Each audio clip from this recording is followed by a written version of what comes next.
Assalamualaikum, halo teman-teman. Di sini kita bakal ngejelasin tentang paham fisis determinis dan posibilisme dalam geografi. Determinis dan posibilisme adalah dua sudut pandang filosofis yang kerap digunakan oleh geografer dalam memandang hubungan antara manusia dan lingkungan. Di sini, manusia dan alam dipandang sebagai dua subjek yang berbeda dan memiliki kekuatan yang berbeda-beda pula. Seberapa kuat satu subjek dalam memengaruhi subjek lainnya bergantung pada paham apa yang dianut oleh geografer tersebut. Fisis determinisme merupakan pemahaman geografis yang menyatakan bahwa semua kehidupan manusia dipengaruhi dan bergantung pada lingkungan di sekitarnya. Di sini, manusia dianggap dipengaruhi oleh kondisi alam sekitar dan menerima saja apa adanya. Atau dengan kata lain, manusia tidak bisa menentukan jalur hidupnya dan hidupnya ditentukan oleh kondisi alam sekitar. Umumnya, geografer yang menganut paham fisis determinis menyatakan bahwa manusia dan aktivitas-aktivitas manusia harus ditempatkan sesuai dengan pola alam yang ada di sekitarnya. Secara umum, kita dapat merangkum paham fisis determinisme ke dalam beberapa nilai sebagai berikut. Yang pertama, manusia dipengaruhi oleh alam sekitarnya. Yang kedua, manusia tidak bisa menang melawan kekuatan alam yang lebih kuat. Yang ketiga, aktivitas manusia dapat dijelaskan dengan memahami lingkungan di sekitarnya. Pencetus fisis determinis. Beberapa pakar yang menganut konsep fisis determinis antara lain adalah Aristoteles, Carl Ritter, Charles Darwin, Ellsworth Huntington, Alexander von Humboldt, dan Friedrich Ratzel. Gagasan-gagasan mengenai fisis determinisme dalam geografi yang dicetuskan oleh para ahli tersebut antara lain adalah Carl Ritter menganggap bahwa bumi dan segala isinya saling berkaitan. Oleh karena itu, secara logis harusnya karakteristik manusia yang ada di suatu lokasi memiliki karakteristik yang sama dengan lokasi di mana mereka tinggal. Ellsworth Huntington menyatakan bahwa kondisi cuaca dan iklim suatu wilayah berpengaruh besar terhadap pola kehidupan manusia di lokasi-lokasi tersebut. Gagasan beliau akan menjadi salah satu pendorong studi iklim dan pengaruhnya pada aktivitas manusia pada abad ke-20. Alexander von Humboldt menganggap bumi dan segala isinya adalah sebuah organisme besar dan saling terhubung. Di sini, Humboldt menganggap bahwa segala aktivitas manusia harus selaras dengan apa yang sudah disediakan dan ditetapkan oleh alam sekitarnya tanpa boleh mengubahnya. Friedrich Ratzel menyatakan bahwa pola kehidupan manusia ditentukan oleh faktor-faktor eksternal yang kelak akan menjadi determining faktor. Gagasan beliau kelak akan bertransformasi menjadi Lebensraum, di mana budaya yang kuat akan mempengaruhi dan mengasimilasi budaya-budaya di sekitarnya yang lemah. Charles Darwin dalam teori seleksi alamnya menyatakan bahwa lingkungan akan menseleksi makhluk hidup yang paling kuat sehingga makhluk hidup akan beradaptasi agar bisa hidup di lingkungannya. Secara umum, para ahli ini menyatakan bahwa setiap aktivitas yang dilakukan manusia tidak mungkin lepas dari pengaruh alam di sekitarnya.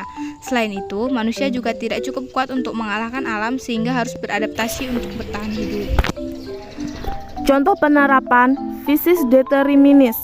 Seperti yang sudah kita ketahui di atas, fisis determinisme banyak membahas mengenai bagaimana alam mempengaruhi aktivitas manusia. Berikut ini beberapa contoh mengenai aktivitas manusia yang terpengaruh oleh alam.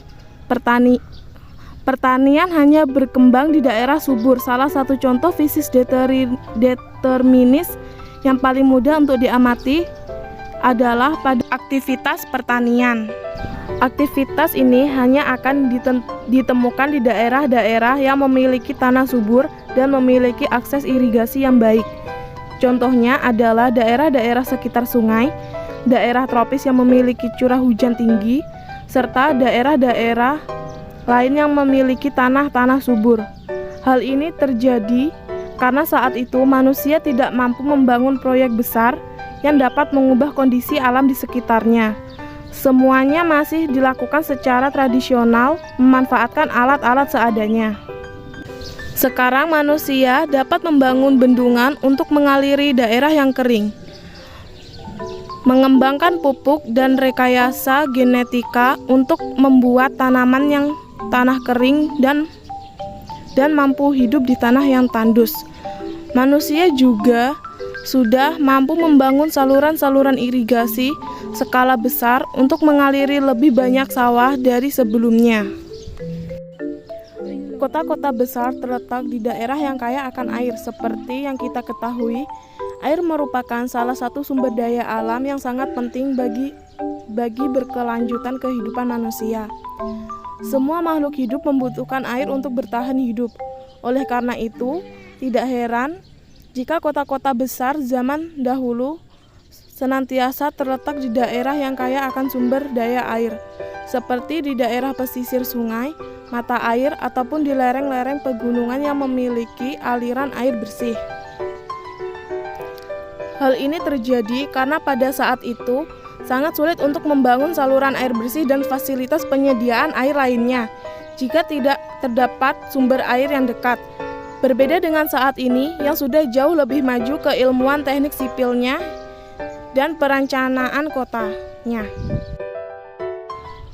Permukiman yang terletak di jalur perdagangan berkembang dengan sangat cepat.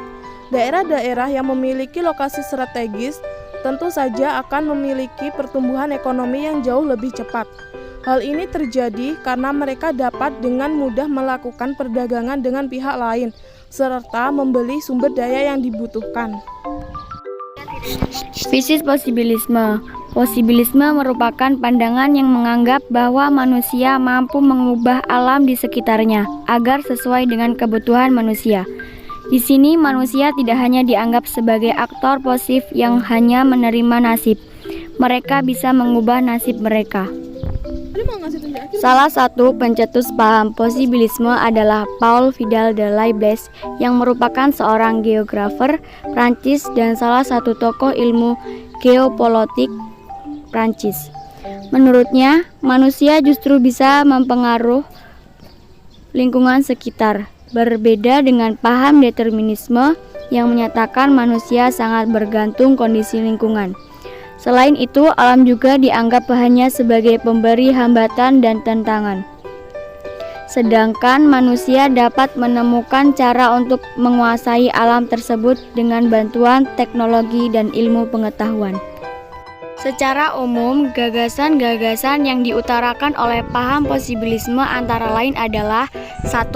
Menyediakan potensi dan masalah manusia yang memanfaatkan dan mengatasi hal tersebut dengan kecerdikannya dan teknologi. 2. Manusia tidak diperbudak oleh lingkungan sekitarnya. Justru kita yang bisa mengubah lingkungan sesuka kita. 3. Kondisi lingkungan hanya dianggap sebagai saran, bukan paksaan dalam mengambil keputusan. 4. Kecerdikan manusia dan pengembangan teknologi dapat menyelesaikan semua permasalahan yang dilemparkan oleh lingkungan. 5. Apa yang mungkin terjadi dan terbangun di suatu wilayah lebih banyak dipengaruhi oleh biaya tindakan tersebut dibandingkan dengan kondisi lingkungannya. Contoh penerapan fisis posibilisme. Di zaman yang modern ini, banyak hal yang dahulu tidak mungkin dilakukan sekarang menjadi mungkin dilakukan. Semuanya berkat bantuan teknologi dan ilmu pengetahuan manusia dan senantiasa berkembang. Berikut ini adalah beberapa contoh penerapan teknologi oleh manusia untuk menyelesaikan permasalahan yang disebabkan oleh lingkungan sekitarnya. Pandangan neodeterminisme. Menurut geografer asal Australia, Griffith Taylor, perkembangan pertanian di Australia, meskipun sudah didukung oleh teknologi, tetap akan dibatasi oleh salah satu faktor iklim yang ada di sana, yaitu curah hujan. Selain itu, arahan-arahan pengembangan yang sudah ada dan dilaksanakan oleh Australia umumnya berpedoman pada batasan-batasan yang sudah ditetapkan oleh alam. Kebanyakan program yang melanggar batasan-batasan ini gagal atau dianggap tidak efektif. Pemahaman ini dianggap sebagai neodeterminism atau kerap disebut sebagai stop-go determinism. Di sini dianggap bahwa manusia dapat mengubah alam di sekitarnya. Secara umum, gagasan utama dari konsep neodeterminisme ini adalah arahan pembangunan yang paling efektif dan efisien adalah dengan mengikuti arahan-arahan dan batasan-batasan yang sudah ditetapkan oleh alam. Setiap tindakan untuk mengubah alam pasti akan ada biaya, sehingga harus dihitung dan dipikirkan apakah menguntungkan untuk melawan alam atau lebih baik mengikuti saja. Salah satu contoh yang mungkin cukup baik dari neodeterminisme ini adalah Inggris dan beberapa negara Eropa yang mulai menetapkan sistem manajemen sungai yang mengikuti alam. Artinya, sungai-sungai yang rawan banjir tidak akan dibendung dan dibangun benteng-benteng leve di pinggir sungai. Hal ini tertentu mahal dan menghabiskan uang negara. Oleh karena itu, lebih baik area dikosongkan dan diubah menjadi kawasan konservasi dan cagar alam. Oke, sekian penjelasan dari kami. Terima kasih.